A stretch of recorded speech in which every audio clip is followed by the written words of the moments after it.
Hi, I'm Tiffany. And I'm Laura. And welcome to Go Read a Book.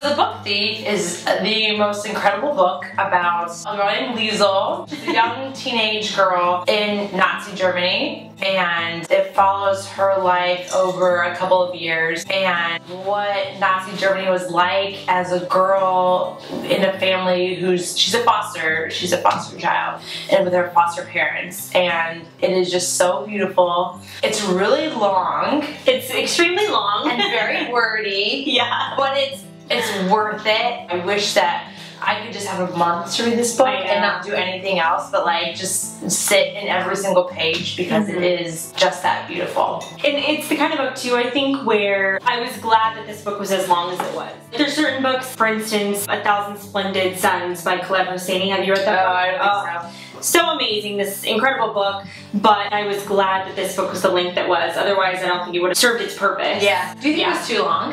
I don't think so. You don't? Oh. No. I thought it was like a little too long. It was a little slow at the beginning, and I had a little, I mean, even though it was so beautiful, I had a hard time getting into it as much as I at the beginning thought that I didn't think I had that much trouble. At the beginning, I was a little confused by what was even happening. I'm like, why is she going, you know, to be with foster parents? Where is her mother even going? Yeah. It's hardly addressed at all. It's so brief. Yes. When they but there's like a reason for it, right? Like I feel like everything, even though it was so slow, I'm like, why are they talking about them stealing food in the apple orchards with the other guy? It's like almost like a Quentin Tarantino movie where they build up all these characters and then they're just like never heard from again. Right. But maybe it's just because it helps explain something like set in such like a minute kind of way that like brings it all together. Like at the end I was like, oh, I understand why they did this the way it was. I think so much of it too, like the characters almost serve as setting in a way. It's just like, this is, to me at least, these are things happening around her.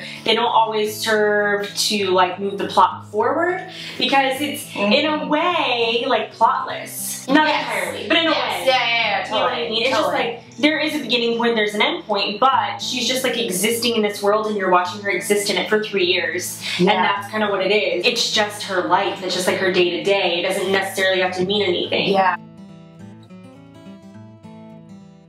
How amazing was it that the narrator was deaf? And how great that death was so welcoming and sweet. Like when he talks about picking up the children and carrying them away, and you're like, oh, like I think of death as almost like mean and cold, and like the Grim Reaper and black robes and just very cold and austere. But death was just so sweet and so loving, and he's sad that people fear him, and like he's sad that people want to meet him. Yeah, I had no idea that was coming. I mean, and I liked it too because this is a twist in a book that otherwise wouldn't have one. Yes. Yeah. I wrote down in one of my notes that I was just looking over that he gives away Rudy's death. And I was like, oh, like I hate knowing stuff. And then the next chapter, he's like, I couldn't help myself. He like calls him out on it, himself out on it, and he's just like, I couldn't help myself. And the whole book is that way. The whole book, which kind of got annoying until the end when I was like, oh, he didn't spoil anybody's death. Everybody's at the same time. Like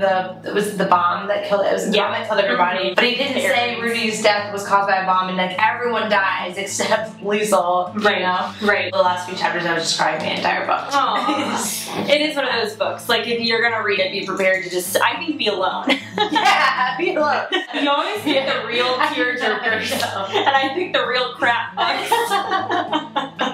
I'm like, let's switch it up. Let's read a terrible book instead. When I was growing up, I had a German pen pal. Did you have a pen pal? I did, but I don't think it was from a different country. Oh, mine was. She lived in Germany, and we wrote for like longer than we were supposed to. Like, we were so pen pals now. I'm like, just on Facebook, please. I recently was like, it would be so cool if I could get back in touch with her. It was so cool talking to her because they are raised, I mean, this is obviously modern, but so differently from us. Yeah. What she told me, at least growing up, was that like from the time they enter school, they're taught English and German no matter what. Like it's just like a given. Yeah. I'm like, in America, we're barely taught English. So the whole time I'm reading the book, though, I'm thinking about this friend that I had growing up. Oh, and that's like, cool. what life Because might you're be probably like the for same her. age. Totally. Like that. Yeah, we would have been like 12, 13. Yeah.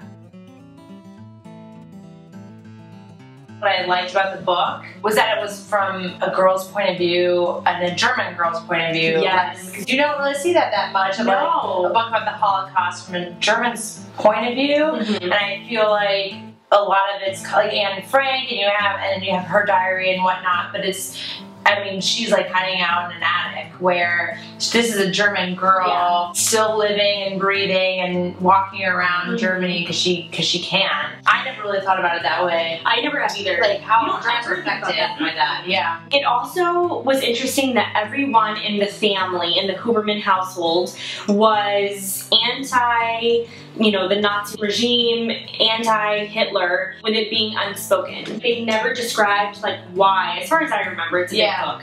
But there was never this big conversation where they sat Liesl down and were like, this is wrong because it was just like a given. So Rudy, we gotta talk about Rudy. Oh yeah, there's just so much to talk about in this book. I know, we'll never get through it all. Yeah. I thought it was so sad too, like, once again, Death is always narrating things that he doesn't even let things be revealed to the reader. He just tells it and then explains how it happened later. Yeah. So with Rudy, he says when he jumps into the river to get Liesl's book back, he says that he asked for a kiss one more time, and he would never get it. Yeah. And he tells you, like, right then, like, he's gonna ask for this kiss again, still never gonna get it, like, he's gonna die before he gets it. Yeah.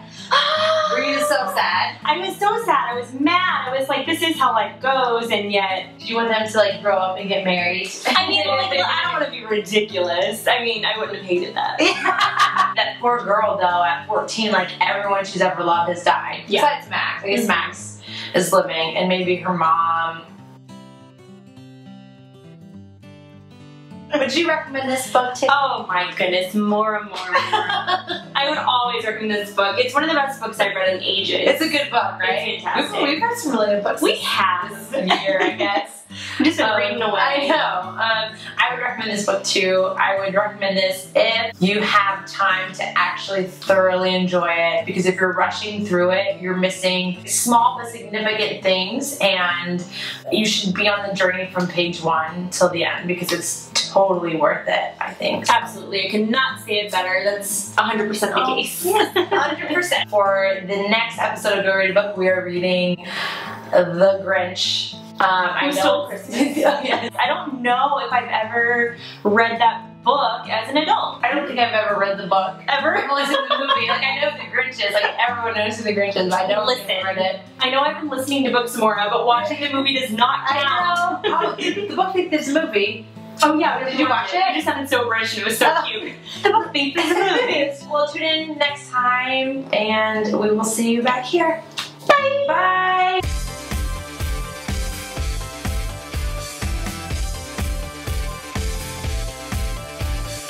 I was telling my mom that I was like, I'm having a hard time pushing through this book just because I just have to sit down and focus on it and whatnot. Mm-hmm. And she's like, well, Liesl's not the only book thief. And I was like, what?